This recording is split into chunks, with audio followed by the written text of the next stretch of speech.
A new year doesn't just mean turning the calendar page. It usually means that many of us also try turning the page on our unhealthy habits. Who hasn't ever created a list of New Year's resolutions, all centered around making our lives just a little bit healthier? Unfortunately, most of us also know that New Year's resolutions tend not to stick. It's just too easy to slip back into our old, unhealthy habits, isn't it? That's why we're about to reveal 5 of the absolute best, easiest, and most rewarding resolutions you can start and keep for the long haul. First things first, please hit that like button and subscribe to our channel. We're Diabetes Smarts. Join us to take your anti-diabetes knowledge to new heights. Also, ring in the new year and your new, healthier lifestyle with 2 free gifts on us. We'll tell you more in just a few minutes. But right now, it's time to start those resolutions. This is the 5 best New Year's resolutions for diabetics. Number 5. Create a kitchen closing time.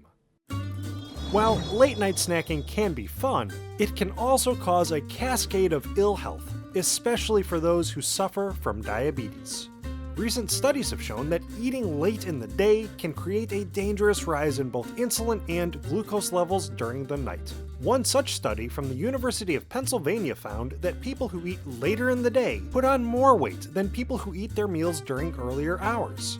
Also, other studies revealed that late-night eating can slow the body's metabolism. This means that eating close to bedtime can make your body struggle with fat burning while you sleep, and thus may lead to weight gain.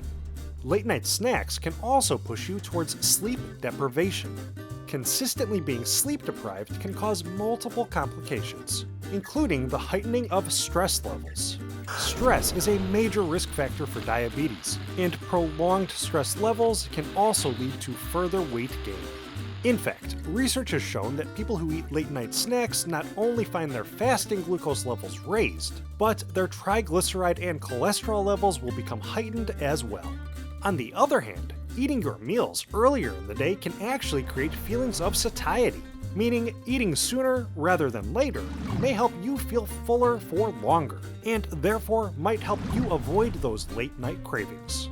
For all those reasons, putting the kibosh on that late-night kielbasa is essential for those worried about diabetes. So, a great way to place a barrier between you and your late-night kitchen is to create a mental block, meaning create an ironclad rule for yourself.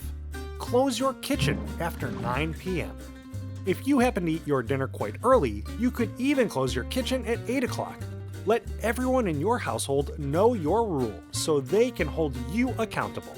Then, anytime you happen to have a late night craving, just remember, there's no food to grab because your kitchen is off limits until the next day. Number 4. Develop a grocery game plan. How many times have you gone to the grocery store to buy 1 or 2 ingredients, but walked out with an entire shopping cart full of less than healthy treats? Don't worry, it happens to everyone. There's a reason why supermarket checkout lines are littered with high-sugar junk foods. Food companies and store chains know that they can entice you to buy these products while you're patiently waiting in line. And how often do you swear it's time for you to buy quality, natural whole foods, only to find yourself scouring the potato chip and cookie aisles, just to satisfy your sweet tooth? Yeah, again, we've all been there too. Shopping healthfully is extremely difficult. Practically the entire middle section of supermarkets are simply unhealthy food traps. Even when you avoid the full-fat, high-sugar packaged foods, you may end up grabbing their supposedly healthy, low-fat or low-sugar alternatives. But those foods, they're created to trick you. Low-fat packaged products tend to be loaded with sugar, and low-sugar foods will most likely be filled with fat.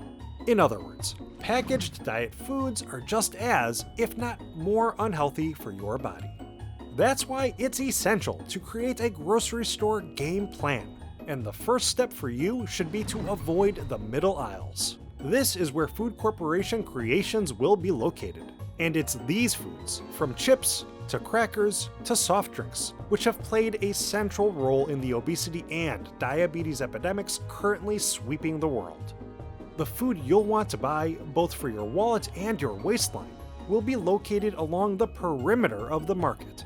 So make sure to skip those middle aisles, which leads us to your next step. Come prepared with a shopping list. You should know the foods you want to purchase beforehand so that you have a clear idea of what you want to grab and which products to leave on the shelves where they belong. But how will you know which food to buy? Well, here's where the most important step comes into play. Plan your weekly meals. Slot out a specific time every Sunday or Monday to find interesting and healthy recipes to keep you and your family fed through the week. A great way to save time, money, and health is to pick a few seasonal, whole food ingredients you'd like to eat. Then build your recipes around those ingredients. That way, you'll be sure to cut back on food waste. For example, take 1 week to highlight asparagus. From there, you can seek out tasty and healthful recipes that include asparagus, like oven-roasted chicken with a side of grilled garlic asparagus, or an asparagus and mushroom frittata, or even a cauliflower-based asparagus and pine nut pesto pizza. Then, when you buy a big bunch of asparagus, you can rest easy, knowing that not only will you reap the taste and health benefits of your asparagus, but you'll most likely use the entire bunch before it goes bad. Numbers 3 to 1 are on the way. But first, how about 2 free gifts? Discover a world of diabetes-fighting foods with our new book, Superfoods for Diabetics. Plus, hear from the world's leading medical and nutritional professionals in episode 1 of our 8-part series, That Diabetes Documentary. Both gifts are free. All you gotta do is click the link in the description below to grab each. Now, back to the list. Number 3. Get over 6,000 steps per day. This one is pretty self-explanatory, and also surprisingly easy to achieve. You're probably under the assumption that exercise can help you lose weight and lower your fasting glucose levels. And you know what? You'd be correct. But guess what? Getting positive results from physical activity doesn't mean needing to spend several hours per day and several $1,000s per year at the gym. Doctors and nutritionists have reported that just 30 minutes of continuous walking per day can be enough to help you fight diabetes and obesity. For the average individual, 30 minutes of walking should add up to about 4,000 steps. But in general, if you can manage to walk at least 6,000 steps per day, even if you only go at a moderate pace, you'll be sure to squeeze in an appropriate amount of exercise, whether or not you're managing high blood sugar levels. 6,000 steps at a leisurely pace equals about 2.7 miles, or about 4.8 kilometers. If that's just too far for you, or you'd like to build up to longer walks, you can always start with 5,000 steps a day. That'll still take you 2.2 miles, or 3.5 kilometers, which should burn over 200 calories. While these steps, or just 30 minutes of continuous walking, probably won't be enough alone for significant weight loss, studies have shown that it can certainly be enough to lower post-meal glucose levels. In other words, if you're worried about diabetes, walking could be the perfect physical activity to fit into your life. Walking post-meal has been shown to decrease your appetite, which may keep you from overeating, help your muscles become more insulin sensitive, and lower your fasting glucose levels. And if you like longer walks, go for it. The National Weight Control Registry conducted a longitudinal study which revealed that 60 minutes of brisk walking could add up to 400 extra calories burned per day and over 70 pounds of weight loss over the course of 5 years.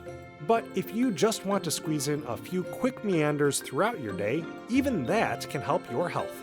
In fact, a recent study published in Diabetes Care magazine showed that 3 short walks per day can be just as effective as a single 45-minute walk for lowering glucose levels. And at the end of the day, walking will just make you feel good.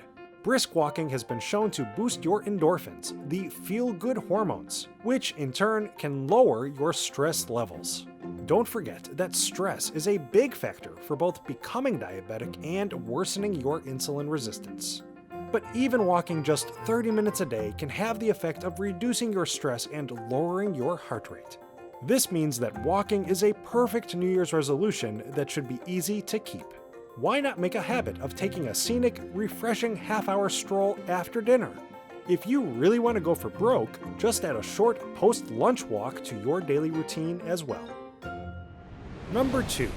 Drink more water. Here's one of the easiest and yet one of the most effective resolutions for long-term health success.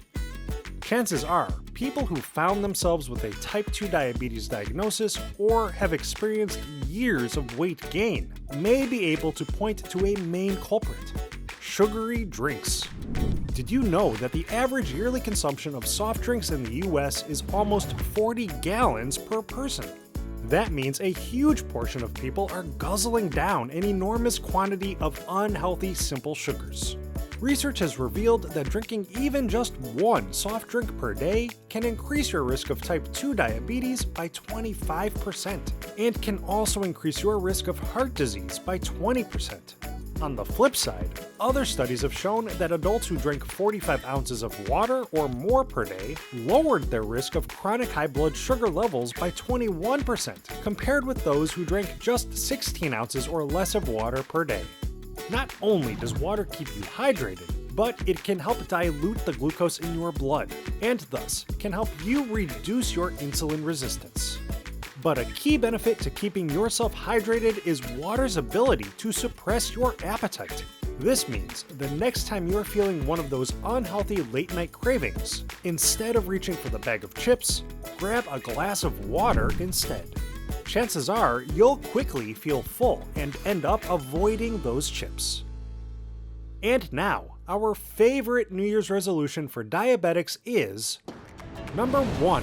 Cut back on the added sugar. Even if you're not particularly worried about diabetes, scaling back on your added sugar intake can have tremendous health benefits. Sugar is addictive. Food corporations know this. That's why they employ the BLISS point when it comes to creating their high-sugar food concoctions. The BLISS point is what food scientists look for in their lab-based products. With correct ratios of fat, salt, and sugar, these foods can create chemical reactions in your brain, pushing you to always want more. So, in a way, sugar is like a drug. It makes you feel good for a moment, but it will leave lasting damage to your body. If you can break free from the sugar cycle, you will decrease your insulin resistance and possibly lose some pounds. Many people report that 90 days of avoiding added sugar packaged foods is enough to break this dangerous cycle. You can free yourself from your sugar addiction by giving yourself a 90-day sugar-free window. So try it out. Take 1 month without going through the middle aisles of grocery stores. By skipping those packaged food products, not only will you cut down on your added sugar intake, but you'll decrease your trans and saturated fat consumption, avoid unhealthy chemical additives and preservatives, and even save some money. Of course, freeing yourself from your sugar addiction can have the almost immediate benefit of helping you to better regulate your glucose levels. Just be careful. Many diabetics report feelings of sluggishness and headaches when going cold turkey from sugar. So you may want to wean yourself off of the sweets over a longer period of time. But either way, any bad feelings should pass, and the success you'll find in that 1 month should help keep you on your roll. Try to add 2 extra months of avoiding added sugars, and soon you may no longer feel those old cravings for candy or other high sugar products. Also, make sure to avoid those white breads, as just 1 slice can contain about 1.3 grams of carbohydrate. You can still get natural sugars in your diet through fruits, vegetables, and whole grains. But if you try taking just 3 months to avoid refined grains and processed products with high added sugar content, it can dramatically aid your long-term health. Well, that wraps up this Diabetes Smarts list. Don't forget to like this vid and subscribe to our channel. Plus, make sure to grab both of your 2 free gifts by clicking that link below. So, from all of us here at Diabetes Smarts, we hope you're having a happy and healthy new year.